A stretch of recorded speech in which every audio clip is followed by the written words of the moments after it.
شروع کرتا ہو اللہ کے پاک نام سے جو بڑا مہربان نہایت رحم والا ہے۔ یہ ہے حضرت یوسف علیہ السلام کی کہانی۔ پارٹ 2۔ پارٹ 1 کو آپ لوگ چینل میں دیکھ سکتے ہو، پہلے اس کو دیکھو۔ روانگی سے پہلے حضرت یعقوب علیہ السلام نے اپنے دو بڑے بیٹوں یہودا اور روبیل سے پھر کہا، دیکھو تم یوسف کا خاص خیال رکھنا۔ آپ کافی دور تک ساتھ ہی گئے، جب تک والد نظر آتے رہے۔ انہیں دکھانے کے لیے بھائیوں نے انہیں گود میں اٹھائے رکھا، کبھی ایک بھائی گود میں لے لیتا تو کبھی دوسرا کندھے پر بٹھا لیتا، یہاں تک کہ والد نظروں سے اوجھل ہو گئے۔ اب وہ فوراً ہی دل کا غبار نکالنے لگے، گود سے نیچے پھینک دیا۔ یوسف رونے لگے، ان سے کہنے لگے، بھائیو تم مجھ سے ایسا سلوک کیوں کر رہے ہو؟ ان کے دل تو پتھر ہو چکے تھے، انہوں نے ذرا بھی ترس نہ کھایا، بلکہ انہیں مارنے پیٹنے لگے۔ اب آپ یہودا کے پاس گئے کہ حضرت یعقوب علیہ السلام نے خاص طور پر انہیں ان کا خیال رکھنے کے لیے کہا تھا۔ بھائی آپ تو کچھ خیال کریں، ابا جان سے آپ نے کیا وعدے کیے تھے؟ اس پر یہودا کو کچھ ترس آیا، وہ باقی بھائیوں اور یوسف علیہ السلام کے درمیان آ گیا۔ اس پر بھائیوں نے کہا، اچھا تو اب تو اس کی حمایت کر کے باپ کی نظروں میں اچھا بننا چاہتا ہے، اگر تو نے ہمارے راستے میں روڑا اٹکایا تو ہم تیرا بھی خاتمہ کر دیں گے۔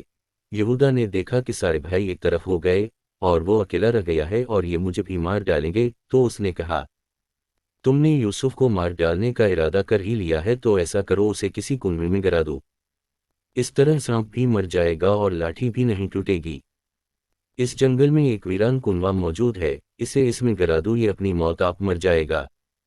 اللہ نے اس بات کو اس طرح بیان کیا، پھر لے چلے اسے، یعنی حضرت یوسف علیہ السلام کو، کہ اسے گمنام کنویں میں ڈال دیں۔ آخر وہ اس کنویں کے پاس آ گئے، حضرت یوسف علیہ السلام کو اٹھایا اور کنویں میں گرانے کے لیے تیار ہو گئے۔ ادھر اللہ نے حضرت جبرائیل علیہ السلام کو حکم دیا، اے جبرائیل جا ہمارے یوسف کو کنویں کی تہ میں گرنے سے سنبھال لے۔ حکم ملتے ہی جبرائیل علیہ السلام کنویں پر پہنچے اور حضرت یوسف علیہ السلام کے گرنے سے پہلے ہی آپ کو تھام لیا اور کنویں میں ابھرے ہوئے ایک پتھر پر بٹھا دیا۔ پھر اللہ نے کنویں میں یوسف علیہ السلام کو تسلی دی، فرمایا، تو انہیں ان کے اس واقعے سے ایک دن آگاہ کرے گا اور ان کی یہ حالت ہوگی کہ یہ تجھے پہچانتے نہیں ہوں گے، یعنی ایک وقت آئے گا جب تم ان بھائیوں کو ان کے ظلم یاد دلاؤ گے اور تم اس وقت ایسے بلند مقام پر ہوگے کہ یہ تمہیں پہچان نہیں سکیں گے۔ ان الفاظ میں آپ کو تسلی دی گئی کہ آپ اس کنویں میں ہلاک نہیں ہوں گے، زندہ رہیں گے۔ آپ کو کنویں سے نکال لیا جائے گا، سب بھائی مل کر بھی آپ کا کچھ نہیں بگاڑ سکیں گے۔ آپ کو اعلیٰ مرتبہ ملے گا اور ایک وقت آنے والا ہے کہ آپ ان بھائیوں کو ان کا سلوک یاد دلائیں گے۔ حضرت یوسف علیہ السلام کے بھائیوں نے آپ کو کنویں میں گرانے کے بعد آپ کے کرتے کو کسی جانور کے خون میں رنگ دیا اور یہ کرتا لیے واپس روتے ہوئے گھر پہنچے۔ ظاہر ہے ان کا یہ رونا فرضی تھا۔ آتے ہی کہنے لگے، اے ہمارے ابا جان، ہم سب آپس میں دوڑ لگا رہے تھے، ایک دوسرے سے آگے نکلنے کی کوشش میں لگ گئے۔ یوسف کو ہم نے سامان کے پاس چھوڑ دیا تھا، بس ایک بھیڑیا اسے کھا گیا۔ ہم جانتے ہیں آپ ہماری بات کا یقین نہیں کریں گے، چاہے ہم کتنے ہی بچے کیوں نہ ہوں۔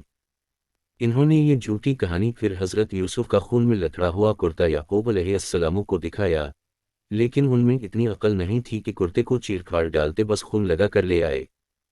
اس کرتے کو دیکھتے ہی حضرت یعقوب علیہ السلام نے کہا، وہ بھیڑیا کتنا ہوشیار اور عقل مند تھا کہ اس نے میرے بیٹے کے کرتے پر ایک دانت بھی نہ مارا۔ یعنی یوسف علیہ السلام کو بھیڑیے نے کھا لیا اور کرتا ویسے کا ویسا ہی رہ گیا۔ حضرت یوسف علیہ السلام کے بھائی اس سوال کا جواب نہ دے سکے۔ دراصل آپ کو حضرت یوسف علیہ السلام کا خواب یاد تھا اور اطمینان تھا کہ آپ جہاں بھی ہیں زندہ سلامت ہیں، اور بھیڑیے والی کہانی من گھڑت ہے۔ ہو سکتا ہے اللہ تعالیٰ نے آپ کو یہ اطمینان دلا دیا ہو۔ آپ نے ان سے فرمایا، یہ سب تمہاری سازش ہے، اپنے دلوں سے گھڑی ہوئی باتیں ہیں۔ بہرحال میں صبر جمیل اختیار کرتا ہوں، نہ کسی غیر کے سامنے شکوہ کروں گا، نہ تم سے کوئی انتقام لوں گا، صرف اپنے اللہ سے دعا کرتا ہوں کہ اس معاملے میں میری مدد فرمائے۔ ادھر کنویں کا حال سنے، بھائیوں نے تو اس خیال سے آپ کو کنویں میں ڈالا تھا کہ حضرت یوسف مارے خوف کے مر جائے گا، مگر ہوا یہ کہ 3 دن گزر جانے پر بھی حضرت یوسف کنویں میں خیر و عافیت سے رہے۔ اللہ نے آپ کو اپنی قدرت سے زندہ رکھا۔ ایسے میں ایک قافلہ اس طرف سے گزرا، انہیں پانی کی ضرورت تھی۔ کنواں نظر آیا تو 1-2 آدمیوں کو پانی نکالنے کے لیے کہا۔ انہوں نے کنویں میں ڈول ڈالا، ڈول نیچے آیا تو حضرت یوسف علیہ السلام نے خیال کیا ان کے بھائیوں کو ان پر ترس آ گیا ہے اور انہیں نکالنے کے لیے یہ ڈول ڈالا ہے۔ چنانچہ آپ ڈول میں بیٹھ گئے۔ قافلے کے ساتھیوں نے جب ڈول نکالا تو ان کی حیرت کی انتہا نہ رہی۔ ڈول میں ایک نہایت حسین اور جمیل لڑکا موجود تھا۔ مارے حیرت کے ان میں سے ایک چلا اٹھا، واہ خوش قسمتی، یہ تو ایک لڑکا ہے۔ ڈول کھینچنے والے کی خوشی اور حیرت کی وجہ یہ تھی کہ اس زمانے میں غلامی کا رواج تھا، کسی کے ہاتھ کم عمر اور خوبصورت لڑکا لگ جاتا تو وہ اسے بہت بڑی دولت سمجھتے تھے، کیونکہ ایسے لڑکے کی بہت اچھی قیمت مل جاتی تھی۔ اور حضرت یوسف علیہ السلام سے بڑھ کر خوبصورت تو آج تک اس نے کوئی لڑکا دیکھا ہی نہیں تھا۔ اللہ نے حضرت یوسف علیہ السلام کو سارے عالم کے حسن و جمال کا نصف حصہ عطا فرمایا تھا اور باقی نصف حصہ ساری مخلوق پر تقسیم فرمایا ہے۔ آپ کے دائیں رخسار پر ایک تیل تھا، اس تیل کی وجہ سے آپ کا حسن اور بھی بڑھ گیا تھا۔ آپ میں نزاکت اس قدر تھی کہ کوئی پھل کھاتے تو حلقے سے اترتا نظر آتا تھا۔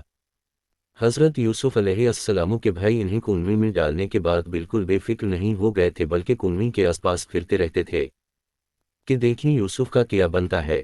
جب انہوں نے دیکھا کہ قافلے والوں نے آپ کو کنویں سے نکال لیا ہے تو فوراً ان کے پاس پہنچ گئے۔ انہوں نے کہا، یہ ہمارا بھاگا ہوا غلام ہے، اس کی عادت اچھی نہیں، اس لیے ہم اسے فروخت کرنا چاہتے ہیں۔ تم خریدنا پسند کرتے ہو تو خرید لو، ورنہ اسے ہمارے حوالے کرو، مگر اسے سخت نگرانی میں رکھنا، کہیں یہ تمہارے پاس سے بھی نہ بھاگ جائے۔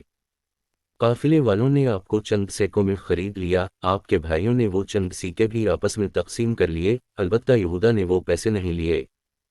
قافلے والے چند سیکوں کے بدلے حضرت یوسف علیہ السلام کو لیے آگے روانہ ہو گئے۔ وہ بہت خوش تھے، چند سیکوں کے بدلے میں اتنا اچھا غلام ہاتھ لگا تھا، البتہ انہیں یہ ڈر تھا کہ کہیں یہ ان کے پاس سے بھی بھاگ نہ جائے، اس لیے مصر پہنچتے ہی انہوں نے آپ کو فروخت کرنے کی ٹھانی۔ انہوں نے اعلان کیا، ہم اس غلام کو فروخت کرنا چاہتے ہیں، جو خریدنا چاہے آ کر دیکھ لے۔ حضرت یوسف علیہ السلام کی حد سے زیادہ خوبصورتی کو دیکھ کر لوگ جمع ہو گئے اور بڑھ چڑھ کر قیمت لگانے لگے۔ آخر کار عزیز مصر نے آپ کو خرید لیا۔ یہ شخص مصر کا وزیر خزانہ تھا۔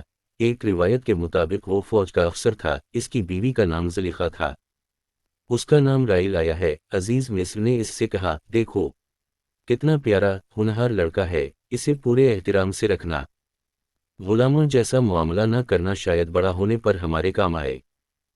آج کے لیے بس اتنا ہی، پارٹ 3 کے لیے انتظار کرنا۔ اللہ حافظ۔